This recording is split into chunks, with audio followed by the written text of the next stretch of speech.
And so I have been a little bit obsessed with going on the website, looking at them, reading about their lives, and like they'll usually have one photo or two photos. And then my game is I try and guess what they did. Just by looking at them. By judging a book. By judging a book by its cover. What's the worst crime that you would accept to sleep with someone? That's a good question. Kylie Minogue would be 40 years ago, Chapel Roan, where people go, love her, love what she's doing. And people also go, she needs to keep her mouth shut. Good morning, Matthew. Good morning, Brittany. How are you today, Graveyard Girl? Well, stop, you're right there. I left the house and thought, it's a bit of a different look from me, but I think I like it. You can describe what I'm wearing today. Well, if people are watching on YouTube, they will be able to see what you look like, which, by the way, I just want to quickly say, I have completely forgotten that we are on YouTube. Oh, really? Yes. No, I think about it constantly. What, like as we're recording? Yeah. Oh, I never do. Yeah. So like, not sorry to anyone who's watched any of our YouTube episodes. And if I'm just like hunchback of Notre Dame, no, I do resting bitch face, like I literally forget that we do YouTube videos. So now I'm going to be more on. But anyway, to describe what you look like today, it's giving American swamp. Thank you so much. But in like a cool way. I walked in and Brittany said, you look like a Trump supporter. So that'll give you a visual to all our listeners. And if you'd like to see a visual, you can go to YouTube. It gives like you live near a swamp in America where there's like crocodiles and they've got downtown pants. Yeah. And Louis Vuitton and shoes. like you have a jetty with a tin boat and you're like, yeah, and you talk like that. I've gone gator hunting in America. Not hunting as in like, killing them, but like go find them in the swamp. Oh, I went on the bayou. Yeah, it looks like you live there. You know those boats, the tin boats with a big fan on the back of them? Yeah. I've been on one of those. I've done that. Went gator hunting. And the other reason, by the way, that you should go to watch YouTube is because we're sitting in a brand new studio and I walked in and my jaw hit the bloody floor. This is the most official High Scrollers has ever been in its entire life. And can I just say, well overdue. Well overdue. Well overdue for how good this podcast is. Why have we never had a good setup like this? So thank you very much, Nova. About time. Yeah. We've got like professional big umbrella lights going on. We've got coloured lights everywhere. We've got big cameras that look like they cost at least $25,000 each. So thank you, Scrollers, for listening. And thank you, Nova, for putting us in a new studio. Can't wait to bring new social vids to the socials. We deserve this. It's a glow up. Which I think now as well is a good time to say, like, we better reintroduce ourselves a little bit. You know what I mean? Like, we've got to promote the Instagram, High Scrollers Podcast. Yes. What's our TikTok? High Scrollers Podcast as well, I think. Is it? Yeah. Okay, great. Yeah. So make sure you follow us there. Like, we're legit now. It's only taken almost 3 years. I know.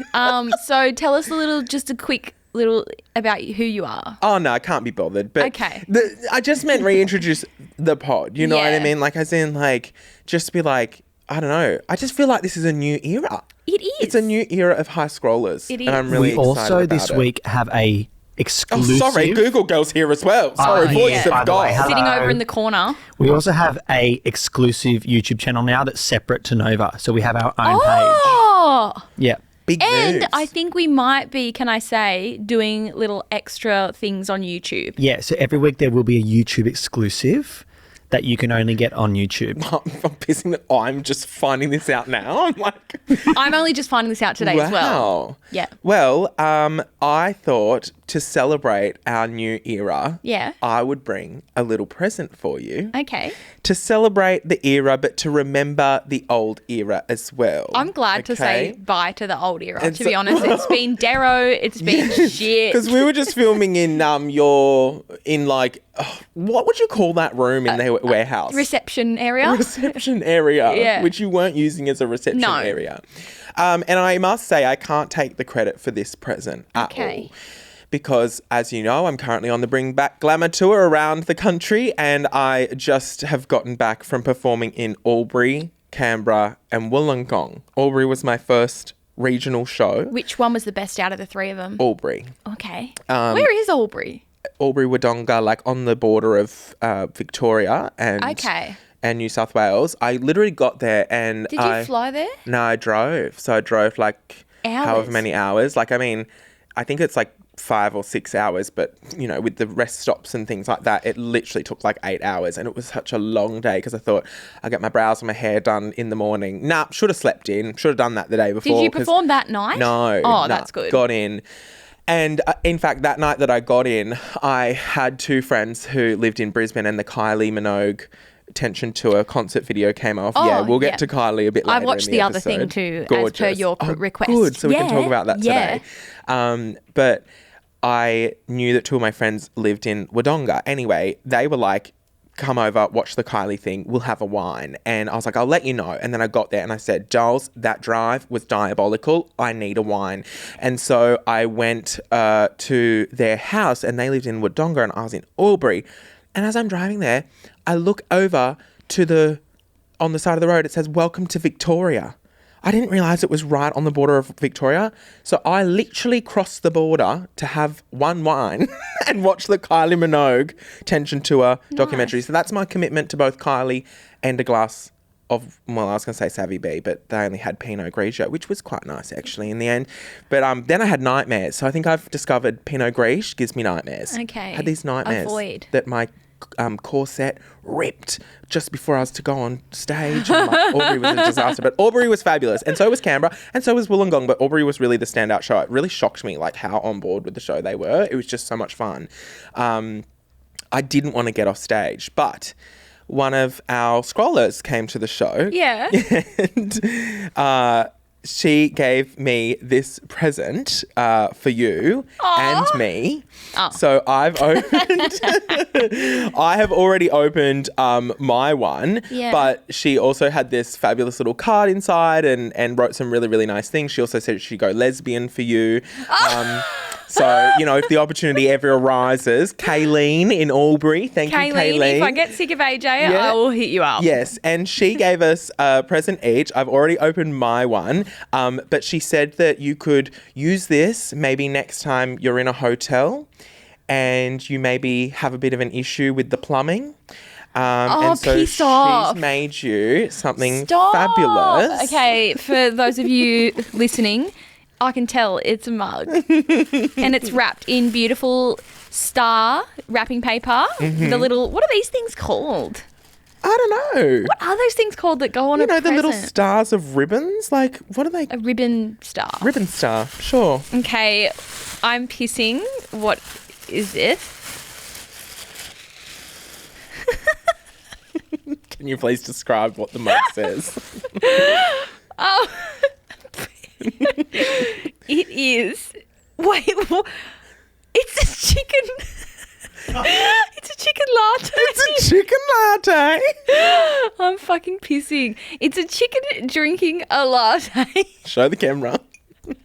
It's a chicken drinking a latte, which is a quote that comes from this podcast. And the chicken is wearing bling. Has a little fate on it. And it says, hi, scrollers, and bring back glamour tour. No, not bring back. Big It's wearing a red hat that says Big Back Glamour Tour, and it's a chicken drinking a latte, wearing a glamorous fate outfit. I'm pissing. Doesn't exist, but maybe you could take some inspiration from that. And I have, of course, a matching one as well. And I thought that this could be our first official thing that we sit right here on our little desk. And put our drinks in, and while we record the podcast in our thank you so much. What was her name? Kayleen. Kayleen, we love you. That is a very thoughtful and funny gift. And so I forced you not to open your pink V today. I've been dying. Well, I don't have pink V. I've got purple V. Yeah, I've got pink Matt V. messaged me and he's like, bring an unopened drink. And I haven't washed them yet, so sorry about that. But I thought, we go. She only got them from a hotel, so they'll be fine. Yeah. And that's right. You can take it with you. Oh, that fit quite nicely, that drink in there. I've actually got purple V today. So we'll put that in there and we'll do a cheers, and then we will get into our first episode. Wait, so we're going to have these cups every episode now? I think so. Yeah, I think so too. It might be my job to bring them, or maybe we'll leave them at your warehouse or something so that I reckon we can leave them here. 'cause Yeah, they've got a cupboard here. Cheers. Oh, wait. No, I can't see your little chicken. Chicken latte. Cheers to our first episode in the new studio. Feels illegal to drink a V out of a cup. Yeah, that's not a good sensory experience at all, is it? We're going to have just water in there from here on out. But yeah, absolutely love the chicken latte. Yours has a little fate thing on it too. Yeah. Okay, so before we started this episode, Google Girl said to us that Google Girl / Gay J. Google Girl's being phased out apparently, which I'm very upset about. Well, look, it's a new era. We've got the new studio, new YouTube channel, new Instagram account, new producer, Gay J. You know what? You are so good at marketing because you just solved that to me in an instant. Welcome. Google Girl's dead. Gone. Yep, see you later. That's Bye. kind of sad, You're isn't no it? longer. It is devastating, but I couldn't give a shit. So, Gay J, welcome to the stage. Now, you told us when we came in that you had something for us, and I don't really know what we're going to do here, but I'm a little bit scared. When we were in Melbourne, someone requested a word count and a breakdown of who talks the most in the pod. Oh. I'm scared. I reckon I ended up winning. Well, Clearly. Nova has provided, and we have it for you. I've just sent you both the document in the WhatsApp. And for context, if anyone has missed like recent episodes, someone was saying that I always butt in.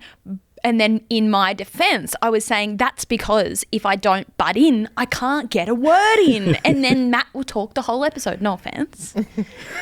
So then I said, let's do it. Can someone use some sort of technology to tell us like who talks most in our episodes? And apparently Nova has done it. We've done it.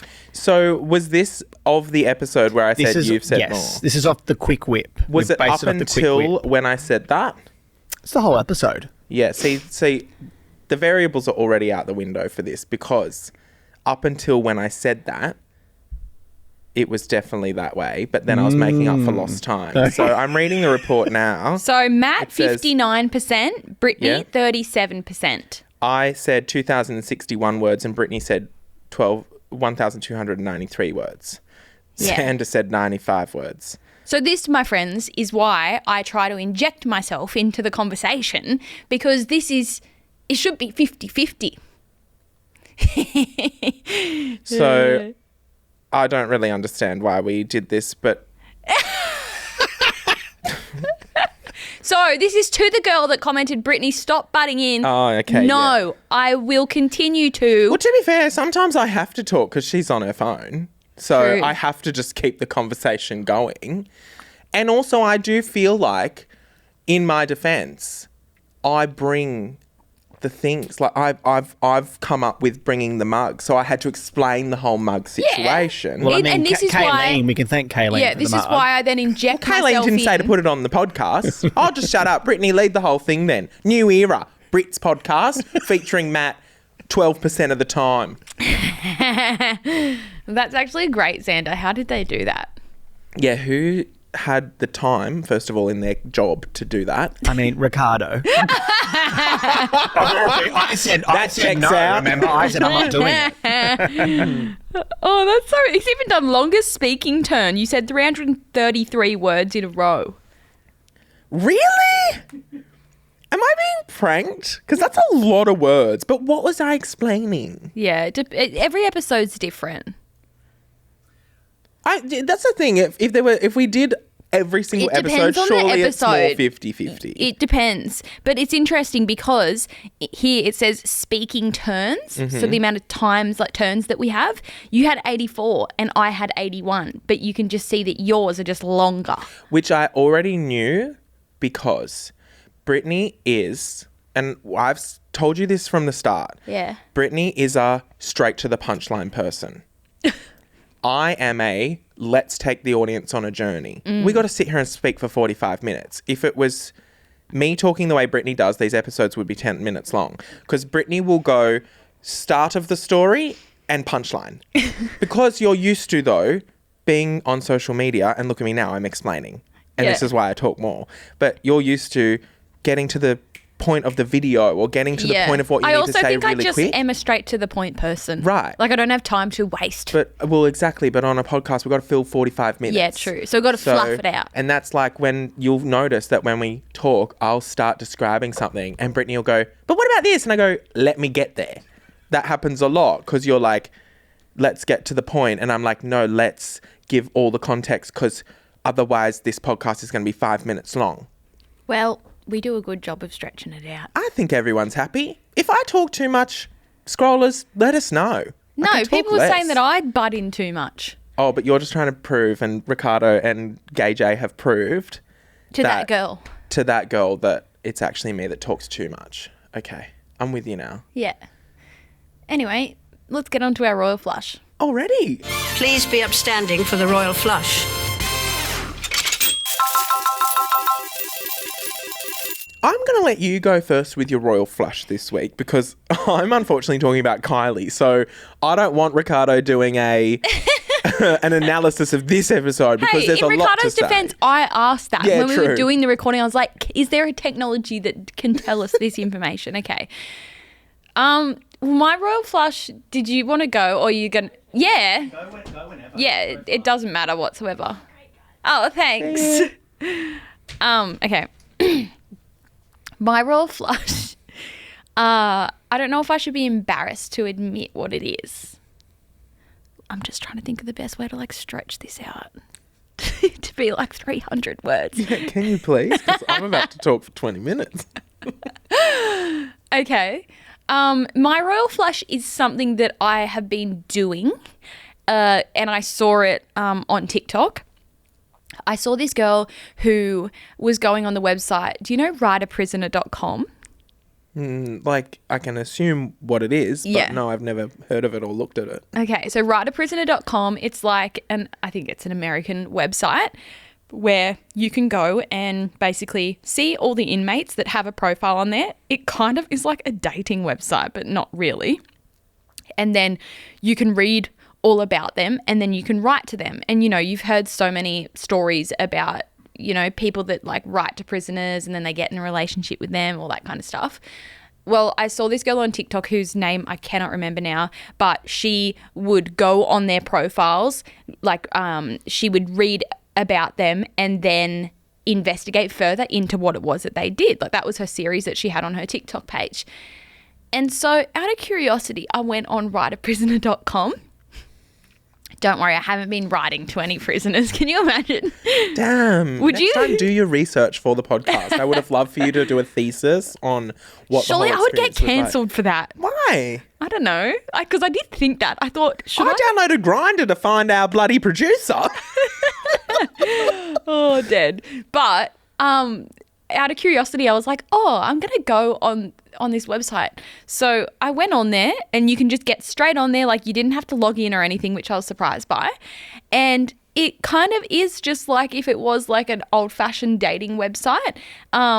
And you can just see all of the prisoners and they have like a profile and they've written about themselves. Like my name's Matt, this and that. Most of them don't write about why they're in prison. It's more so just about who they are and like what they're interested in, their hobbies and stuff. Which I do think is one of the main things I'd like to know about a person before writing them is what are they in for? Well, then you can click, like you have to click and it opens a separate page. On the first page, it also says like when they went into prison, their earliest release date, all that kind of stuff. But on the main page, it doesn't say what they went in for. But then you just click and this other window pops up and then you can read what they did. And so I have been a little bit obsessed with going on the website, looking at them, reading about their lives. And like they'll usually have one photo or two photos. So I look at the person, look at, you know, how old they are, when they went in. And then my game is I try and guess what they did. Just by looking at them. By judging a book. By judging a book by its cover. And have you been accurate? Sometimes, but I'm surprised by how many murderers there are. Like, do you know what I mean? Like I read one and I'm like, okay, maybe it's like robbery or, you know, murder, first degree murder. What's the one that's I don't want to be laughing at this, but like, that is a ridiculous thing to say. I'm surprised by how many murderers there are. I don't know. You just thought they'd be in for petty theft. Yeah, and a lot of them are in for like robbery, theft, carrying a firearm, whatever. But like, there's a lot of murderers on there, obviously, because it's a fucking prison website. But it's just been like a fun little activity for me to do. And I'm like, is this a normal thing to do? I don't think so. But maybe. But I can see, you know what? I always see the best in people, don't I? So I can see if I was single, I probably would be on writeaprisoner.com. I'd try it out. I'd give it a go. I'll do anything once. Well, a lot of people... Sometimes twice. A lot of people do that. Like, they then go and write to prisoners and get into a full relationship with them. But it can be so dangerous, I would imagine, like, then sending them money and, like, you know, waiting. I've seen, like, girls on TikTok who have... their whole account is about their relationship with the inmate. Like, that's their TikTok account. So then that makes me question, though, whether they're doing it because they genuinely, like, want to find love or whether they just want to be TikTok famous. Maybe a bit of both, but it's pretty common. Like, there are a lot of accounts out there where people, their whole account is about how they've gotten into a relationship. I've never seen any of that on Really? my For You page. No. I'm going to have to get on Prison Talk. Yeah, you need to. I think I'm just like fascinated by prisons, like as a whole. Like, I've watched every prison documentary on Netflix. Like, I love them. That one where they put in like a person who isn't a criminal into the prison. Yes, the British guy, and he was wrongfully convicted one time and actually was in jail, and then now he spends his time creating the documentary, going around to all the world's most dangerous prisons. Yeah, I don't know. I've only watched one with women in women's prisons. Oh, okay. So. There's a good documentary on Netflix where, yeah, this guy goes to all around the world. So did you like Orange is the New Black? Yes, loved it. It was good, wasn't it? Loved it. Yeah. But yeah, that's my royal flush, is seeing that girl's TikTok, which I loved her TikTok. I also love seeing there's a few creators who used to be in prison and now they're out. They're women. Yeah. Again, is Jessica Kent one of them? I could just be making that up. We've spoken about her before. And then there's another older woman, and so they're documenting their life now, you know, out of prison and telling like stories, and it's just really fascinating to me. Like, I'm literally fascinated by prison. And like every time I drive past one, I'm like, oh, like to be a fly on the wall. Well, you could be. One day when you get sick of fate, just become a prison warden. How hard could that be? Do you have to train for that? Yes. Do you have to go to university to be a prison but I reckon warden? I don't know. Google. I mean, Gay J, can you look that up? Maybe it's like how do you become a prison warden in Australia? Yeah, like I'm assuming maybe you're a security guard and then you work your way up. Yeah, ranks. or like could you go work in there in the office and then like train, and you know, it might take a few years, kind of like at the army. Yeah. But yeah, if you're bored and want something to do, go on writeaprisoner.com. And you can just look through all the profiles without contacting anyone. Yeah, you can just look.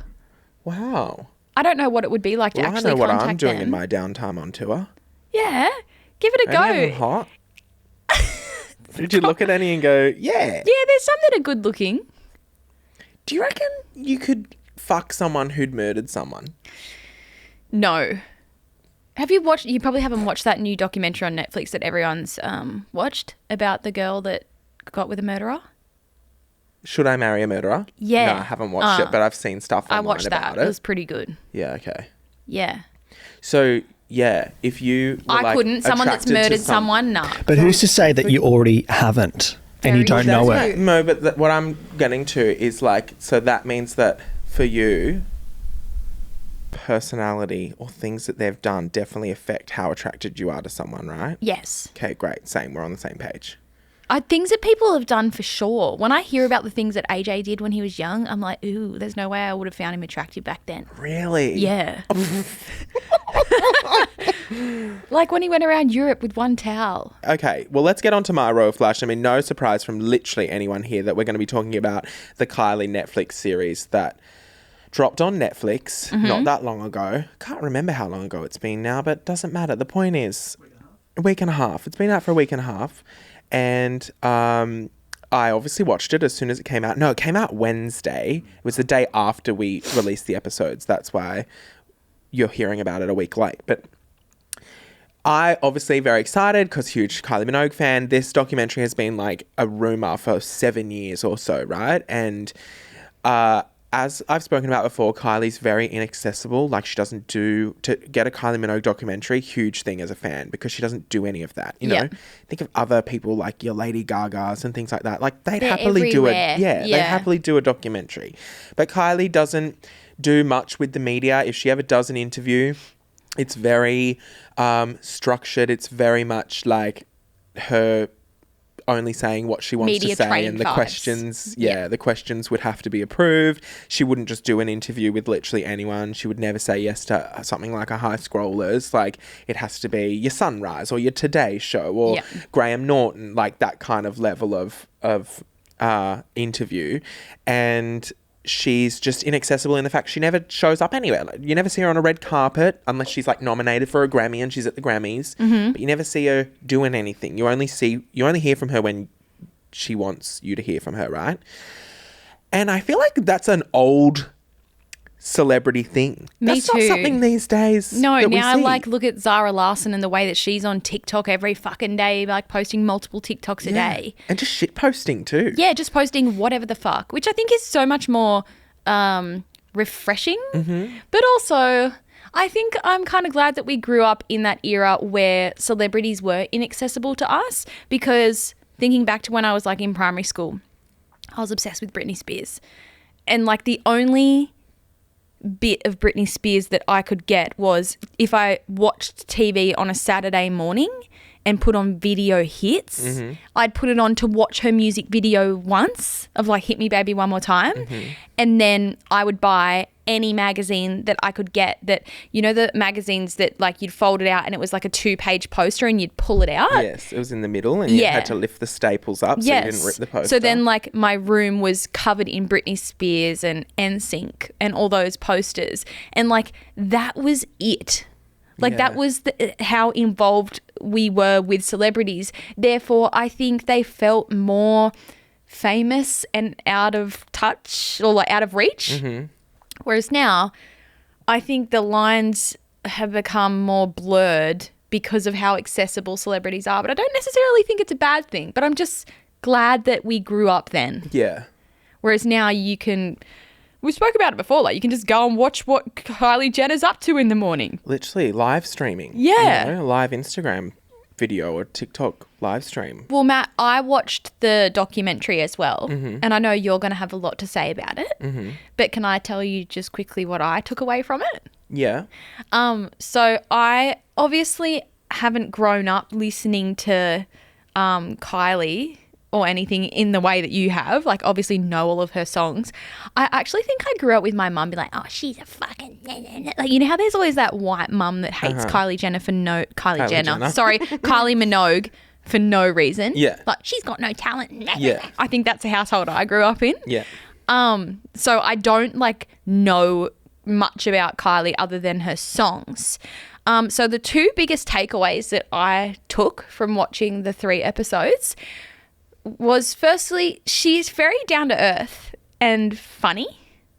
And secondly, I don't know about anyone else, but the whole thing felt quite sad. The whole thing, like, I don't know if you felt the same, but the whole thing felt kind of sad. Yeah. Like the whole thing. Yeah. Like there was highlights in it and laughing and like obviously she's reflecting on her life a lot.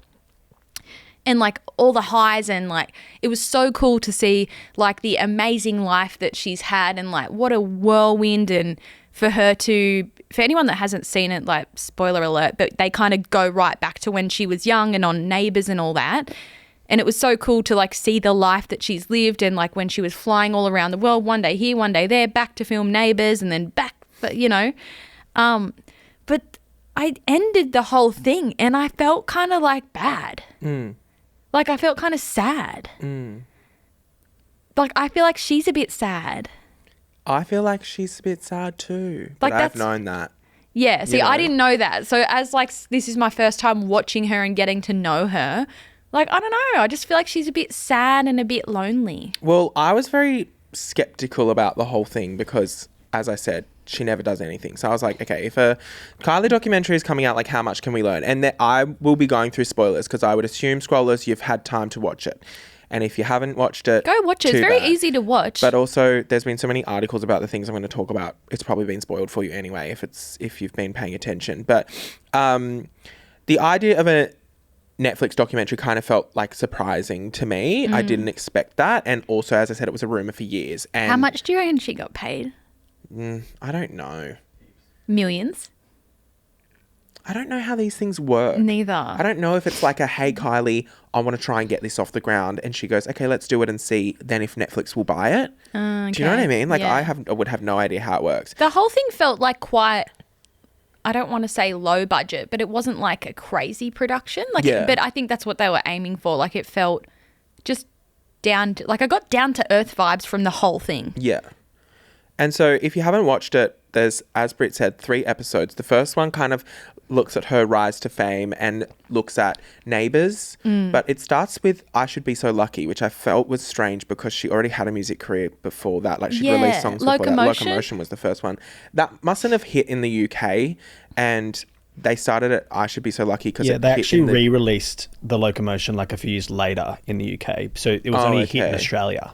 Oh, it was only a hit in Australia. There you go. So I Should Be So Lucky comes in, but she was already kind of a household name in the UK anyway because of Neighbours. But the guys that she went to see didn't know that. Yes. So it was all like a bit bizarre. And they wrote the song on the spot? Yes. And it was a bit bizarre that that's where we started it. I was like, hang on, we're starting here. Like, there was so much more before this. So then I'm like, was this even... I think this was meant to be for... Like, I think this documentary was made for the UK, not Australia. So it's a bit disjointed from the get-go. I was a bit like, hang on, we're like, they were acting like that was the start of her career. And I'm like, there was so much before that. She seems to have spent a lot of her life in the UK. Oh, yeah, for sure. Because they just friggin'... There's just so many more people there. Yeah. Like, you can only go so far in Australia. Very true. And so anyway, it felt like a strange starting point, but... Neighbours was massive in the UK. I liked how they were saying people were like skipping school to like watch Neighbours. Or like waking up at 1 a.m. to watch it. Yes. But I really liked the first episode because we got to look at a lot of her, the way she was treated by the media. Yes. And I didn't know any of that. Yeah, I definitely knew all of that. It's half the reason I think I love her so much is because... because... I didn't know. Like, Kylie Minogue was hated until Spinning Around. Yeah, see, I didn't know any of that. I just like... Again, like not following her closely or not growing up knowing her. I thought that she just like rose to fame and that was it. I didn't realize that she was like hated loved her on Neighbours. Yeah. But as soon as she went, I want to be a singer, they said, get back in your neighbour's box. And they hated her. And she speaks about that in the documentary too, where she was like, people were like, are you an actress or a singer? And she's like, why can't I be both? Yeah. And like Kylie Minogue would be 40 years ago, Chapel Roan. Yeah. Where people go, love her, love what she's doing. And people also go, she needs to keep her mouth shut. She's so rude. You know, that's kind of like a good equivalent of like, look at what's happening with Chapel Roan now. That's like similar to Kylie Minogue. They called her the singing budgie, which again, I found interesting because this is almost 40 years ago. If someone was calling Chapel Roan the singing budgie, like Chapel Roan actually has a really good opportunity, and this is probably the best part about social media and where we're at now. And being so accessible, she can come out and make a fucking song called Singing Budgie, make an album called it, do something. But fun. Back then, she felt like she didn't have a voice or couldn't say anything because it was like different back then. Like she was controlled by all the men. A woman in the music industry being like, "Don't call me a singing budgie. Your career's over. Yeah, you've spoken up. You're a woman and you've spoken up 40 years ago." But now women speak out, but then they still get called like a bitch. Exactly. Yeah. Not much has changed, even though so much has changed. Yes. You know what I mean? So anyway, a lot of people mocked her and all the rest of it. And I liked that she said, one of my favorite parts was when someone asked her why she thinks the gay community gets behind her so much. And she said, it's because I've always just tried to be myself and people hate me for it. And I think they relate to that. And I was like, oh, wow, that's such an eye-opening thing for me because like, I couldn't tell you what I love about Kylie Minogue. I couldn't tell you why I'm so like, as a child. Yeah. Like I just know that from my earliest memory, like I was obsessed with Kylie Minogue. Why? I don't know. Can't pinpoint it. The gold hot pants in Spinning Around. I looked at those and thought, I'd love to wear a pair of those. Like, what is it? I can't really pinpoint what the moment was where I'm like, oh, I love her. Apart from spinning around and obviously her doing Dancing Queen at the Olympics. Like, they were two moments that I remember from my childhood being like, oh, who is this woman coming at me with her fabulousness? And I just am obsessed. I did take notes, by the way, during the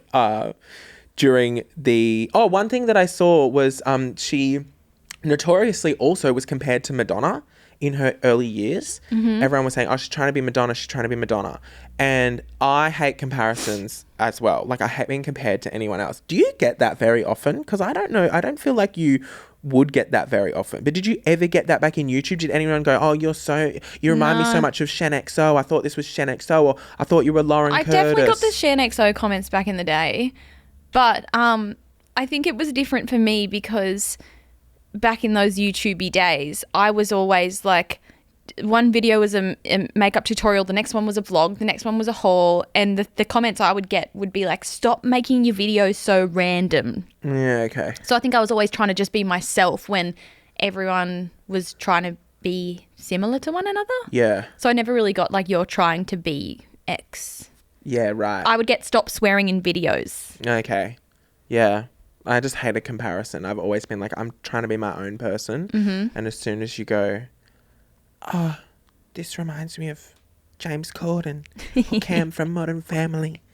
I'm like, shut up. Anyway, so I can understand that. Anyway, now I saw this behind the scenes thing that didn't make it into the documentary, but she's looking through the boxes of old memories and she finds this article where they call her, say she's trying to be Madonna or... And at the time, like, young Kylie hated that, but now she's like, what an honour to be in the same sentence as Madonna. They thought I was trying to be Madonna. Well, that's a huge compliment. But at the time, she was obviously really frustrated by that. Anyway, the point is, this whole thing is a really good example.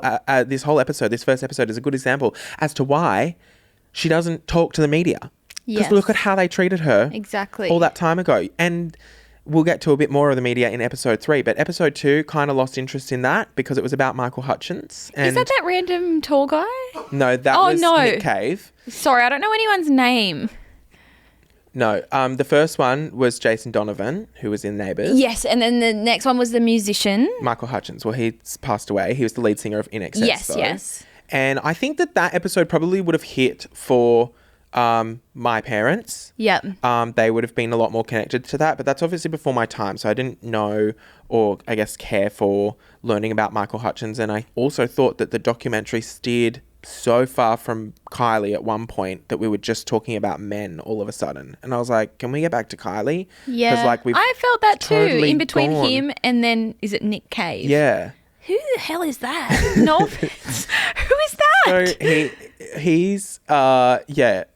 Like I don't really know how to describe him. I don't know enough about him.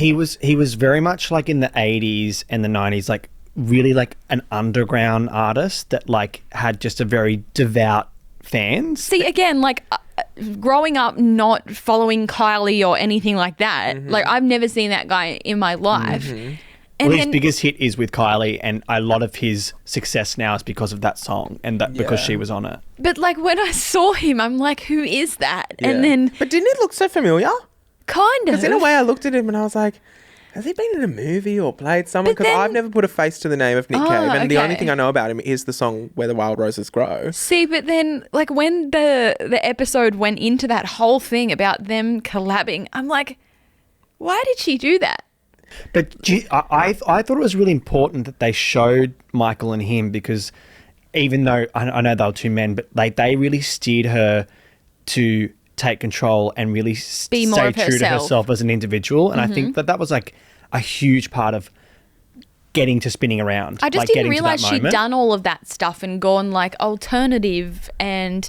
I didn't know about that song with him, and then even when like she went to that poetry thing, I was like, "What the fuck is this?" Like I didn't know that she'd kind of gone into like a. I didn't know about the poetry thing either. Flop era and like not. Oh yeah, but no, I totally knew all. I didn't know any but of this. The only place that was playing her songs were gay clubs basically, and drag queens were doing her shows. And funnily enough, there's a photo in the documentary of her in a club in Melbourne. And I don't know what the club is, but there's a bunch of people in it, and one of the queens in it is Millie Minogue, who still to this day is a Kylie Minogue impersonator. And I saw her last year. Remember after the Kylie concert in Sydney, I went to ARC and went to the Kylie Minogue night afterwards. Yeah. And she performed there, and she has had plastic surgery and everything, so she looks like Kylie Minogue. Wow. Like, I did love when Kylie said she discovered like all the drag shows happening in the Kylie nights and how she went one night. Yeah. Like, I was like, that's iconic. I know. Like, So she's fun. famous as fuck, and then she just goes to a club that's got a Kylie night happening. Do you want to know, in a similar vein, something a bit funny? Is one time I was at the at Newtown. What's the Newtown called? The Newtown. What's that? Oh my God, why is that out of my mind? The Newtown gay bar. The Imperial. Yes, sorry, the Imperial. My God. The Imperial Hotel. I was at the Imperial in Newtown, which is a gay club or queer club, sorry, and there were drag queens performing and everything like that. And I can see this person in this bright pink wig. And I'm going, she looks so familiar. She looks so familiar. What's going on there? It's Jessica fucking Mauboy out incognito. Really? Yeah. Out incognito in a bright pink wig, though. I was like, not very incognito. Was but everyone recognising her? Yeah, her? everyone was recognising her, but giving her a space. Oh, that's nice. Yeah. But yeah, it's a good point, but that we needed to see that's why she took a turn. But I do think it was like really heavily focused on that. And I didn't mind hearing about Michael and the impact that he had on her. She said, that she's never found a love like him again. I know, that's so sad. And then it got me thinking about, like, again, I was just like thinking about like what it would be like to be her in her life, and how the whole thing kind of left me feeling sad, because imagine being that famous that, how can you actually ever find genuine love? Yeah. Like, you couldn't really, if you're as famous as Kylie Minogue, you couldn't really ever go out with a random Joe Blow tradie guy, because you'd always be wondering if the only reason that he's going out with you is because you're Kylie Minogue. Yeah. But then, the dating pool with famous people, again, imagine how hard it would be to be super famous, dating other super famous people, and you'd still be wondering if it's a genuine relationship or if it's just because the media would love it. Mm-hmm. Like, people struggle to date, like, just in this ordinary day and age. Imagine like being that famous and just wanting to find, a genuine partner, but you're Kylie fucking Minogue. Like, how could you just find a genuine partner? I feel like it's impossible. I feel bad. Raya. Yeah, literally. What if Kylie Minogue's on Raya? But how would you, and to just have lived such a life, I don't know, like, I don't blame her for like having so many walls up. Mm-hmm. But then that's obviously then impacted her dating life. And she said, like, I've been looking for a love like that ever since. And that's just so sad. I know. Because, like, at the end of the day, everyone deserves to just have love in their life. Yeah. And so I felt bad. Yeah. Well, episode 3 is probably the saddest by far. Which, when I saw the 3 episodes and I thought, start, Michael Hutchins, and then Cancer Journey, I went, that is a bizarre 3 episodes to do if you're going to do the life of Kylie Minogue. What do you think was missing?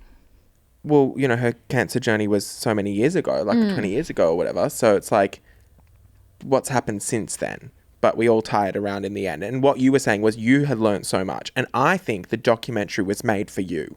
There you go. Not me. Yeah. As a super fan. I learned everything. Yes. Like, so everything that everything in that was new to me. I didn't know any of that. Which I think that's so exciting for you then. Yeah. Like, I have like a newfound appreciation for her, obviously, after watching that. So I think, yes. Which I guess is the point of a documentary, right? Yeah. To garner maybe a new audience. Everything I learnt for the... Are you jealous? Like, I learnt for the first time. When someone experiences something for the first time and you're like, oh. But yeah, I do know what you mean. But I think like there's also been rumours that she's going to do her 40th anniversary tour next year, 2027, 2028. Yeah. So I think it could also be very well timed to get you on board to go. We went last year, but like your type of person who doesn't know much about Kylie Minogue now might consider going to her tour next year. For sure. Do you know what I mean? Yeah. Because, but by this point, she hasn't revealed much. Like realistically, I haven't learned basically anything. Sure, I saw the poetry thing. I never knew she did the poetry thing, but really that's not engaging for me. Yeah. Episode 3 totally changed everything, and that one was for the super fans because she revealed 2 major things that we didn't know about. Again, we saw her journey with cancer, and again the media storm. How bizarre is it that like someone's got cancer in a house and there are 50 reporters outside trying to get a comment and trying to get a glimpse through the windows? Again, I just think like much like the dating life, like, you know, to get a cancer diagnosis is obviously terrible for any person, but then the way that they showed the process of her and her family having to think, okay, we need to tell the world right now because if not, the media is going to get a hold of it. Like, that's fucked up. Yeah. And she had the tour starting and the show I know, starting. and then she's like, my team are setting up the stage and like, you know, and to have to announce it to the world, and her sister was across the other side of the world, and again, sad. Yeah. Devastating. But again, shows you why she doesn't talk to the media now. Because imagine, I mean, I cannot fathom or imagine having cancer to begin with, but then also having to go through the chemotherapy and all of that sort of stuff. Add to that then the entire world. And 100 paparazzis like out the front of your house. Like if you haven't seen it yet, it's like just been announced and they're just at like a suburban house that is her mum and dad's house, I assumed. And they're just people like just out the front with cameras and shit. The dad's trying to take the dogs for a walk, can't take the bins out. Can't take the bins out, all the rest of it. But there were two major revelations, which these are the biggest spoilers. But again, there's been so many articles, and if you've watched it, you know. The first one was she went through an IVF journey. So that was something that even fans as big as me hadn't known. She had never shared that before. Obviously very deeply personal, and she did that while she was going through or just before she started chemotherapy. My understanding of what she said was that before she started, you know, the radiation and things like that. Did she say she put it off for a little bit or something? She put that off to try IVF because sometimes I think, and I'm happy to be corrected, but obviously putting your body through that much trauma can lead to being infertile and things like that when you're doing chemotherapy, radiation, all the rest of it. So she wanted to try it first, but she had a small window to do it. That's my understanding, and it didn't work. And so the other second thing was at the end of that episode, which remember at the start I was saying it's been rumoured for 7 years or so. Well, 7 years ago was meant to be Glastonbury. When was the actual Glastonbury that she performed in? I think it was 2018 or 2019. Yeah, I thought it was 2019. Yeah. That was funny to see her do that, and how she was saying, I was nervous that like no one was going to come to like my stage kind of thing when she was performing. Yeah. Like, and again, I'm like, isn't that sad that like you're Kylie Minogue performing at like how many people were there? Like hundreds of thousands. Yeah. And she was like, I was worried, like, is no one going to come? Yeah. And then to see, like, it was the biggest crowd you've ever seen in your whole life. Oh, my God, it's huge. I almost thought it's not worth being anywhere past the first 4,000 rows. You know what I mean? Like, I know. How could you can't like, see? You can't see a thing. Even if she was on a big screen, like, you wouldn't be able to see that. Yeah. With how huge that audience was. Yeah. But that was 2019, and we got footage of the behind the scenes, which was really surprising. I was really surprised to see rehearsal footage from Glastonbury because that's just never been shown. And one thing that I also forgot to mention was I really liked that we saw a lot of the relationship between Danny and Kylie, because there's always been such a big thing about they put them against hate each other, right? Yeah. And they basically put that to rest and was like, sure, there's been jealousy of certain things, but also ultimately we're so happy for each other and we have this relationship. I think it would be hard as well for Danny, because a lot of the like media clips that they showed and interviews, like she was just always getting asked about Kylie. Yeah. Like when she was trying to like have her career of her own, which she has had. Yeah. But again, like imagine you're trying to... Of course you'd have resentment. Yeah. To be like, I want to do an interview where people just ask me about me, not about my sister the whole time. And also siblings have resentment like anyway. It's when you're younger. Yep. I have no resentment towards my sister, but like, you know, like when you're younger, you're definitely like, oh, why'd she get that? Why'd she get that? Me and my sister like that's just when she gets a chocolate and I don't get a chocolate. Why'd she get a chocolate? Did you guys used to bash each other up? No. Oh, me and my sister used to get in punch-ups, like over sitting in the front seat of the car. No. Did you fight over that? No. Oh. No, I think I was just... We would always there would be so many scrollers who would have that relationship. Well, you'd like both run to the handle and both grab the handle and be fighting and punching each other. We still do it. No, my really? Sister, yeah. Bring my sister. She's 13 years younger than me, and I'm fighting for that front seat. Trust me. My sister and I have always been pretty close and never really. Yeah, we've never like hated each other. We've never had big fights. Of course, we had fights like bickering as kids, and, like bickering and like small fights and stuff. But there's never anything like crazy. Yeah. But I like that. But the other big spoiler and the big thing that she shared, which was like, whoa. Like, my jaw was on the floor for a good 7 minutes, was when she shared that she actually went through another cancer journey in 2021, which nobody knew about. And she revealed that she went through it in private, and fair fucking enough, because look at what happened last time. But she went through it. She got out the other side. And, you know, what is so... The best part about this, for lack of a better term, is when we went on the... when I saw the Tension tour and she went on that journey, I could tell that, I mean, never in my wildest dreams would I pick she was sick. I just thought she was getting old. And I was like, she's way more out of breath. And she's way more, like, I could really see that. I was like, my God, like, because usually she's with it, you know what I mean? And so to do a tour only 3 years, or realistically, she said she went from mid 2021 to 2022. So that's, I'm going to say 3 years afterwards. It's fucking huge to do that. But a lot of people were saying, like, reviews were coming out, or even fans were like, she can't keep up. She needs to scale it back. Like, it's too much. Like, she's out of breath and blah, blah, blah.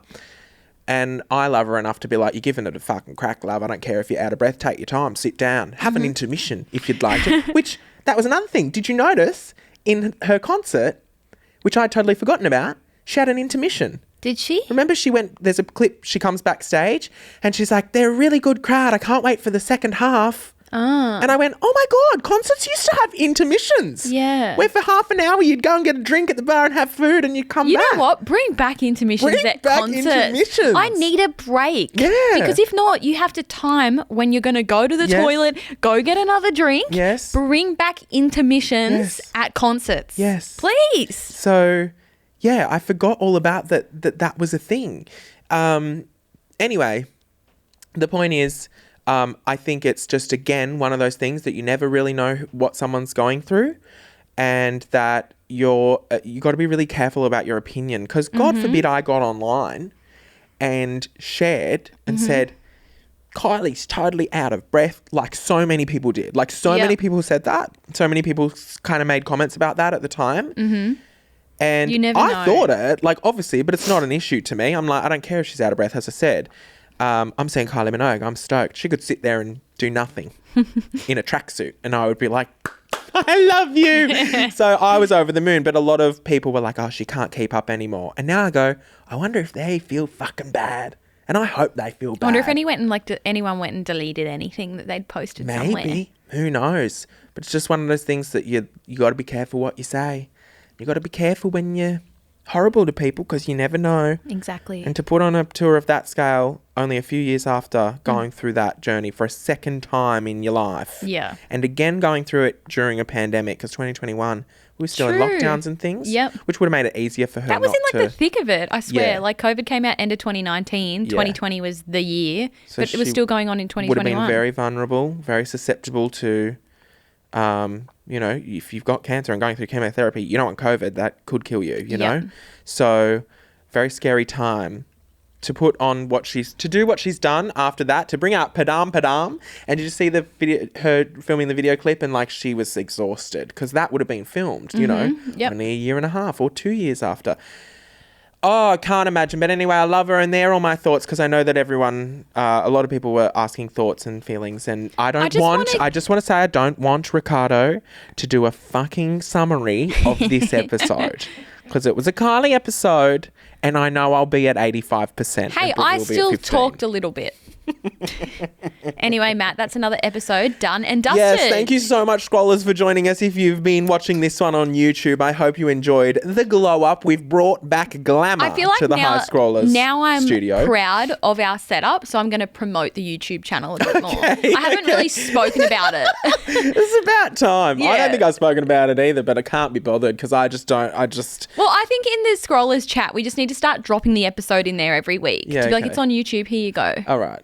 So, yeah. I think Gay J does that anyway, but I think it's better if I do it. I know. People will listen to me more. Don't forget to follow us on Instagram and TikTok. Is this going live tomorrow? Yeah. Yeah, great. Well, I will say I'm off to Queensland today when people listen to it.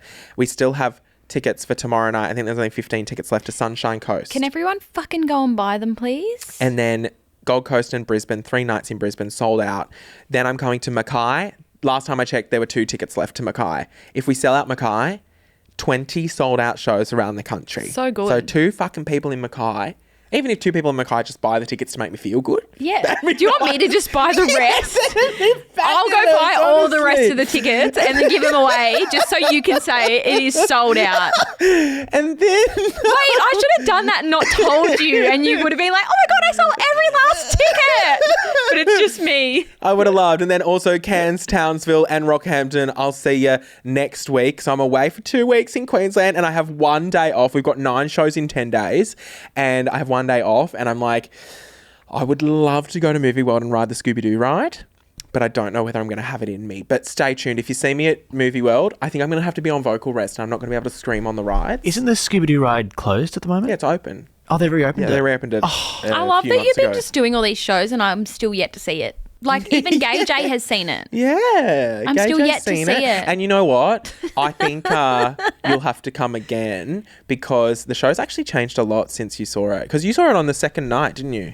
Yes, I saw it in Sydney. Yeah. On that Thursday. Well, you'll have to come again with me. It is changing and developing every single night, and so that's actually why I wanted Central Coast last, because that's going to be in front of not only my friends and family but also the teachers from high school and people who haven't seen me in 10 years and what's he up to. So I was like, I put it at the end because the last show, the thing is the further the tour goes on, the better the show gets. Yep. It gets tighter, it gets funnier, we add new things in, we take out the jokes that don't work as well, and so we might have to get you to the Central Coast show. Sorry, how long have we been recording for? Over an hour. Oh, shit, sorry. All right, we've got to wrap this up. Anyway, Joel, I better let you go. Got to go writeaprisoner.com.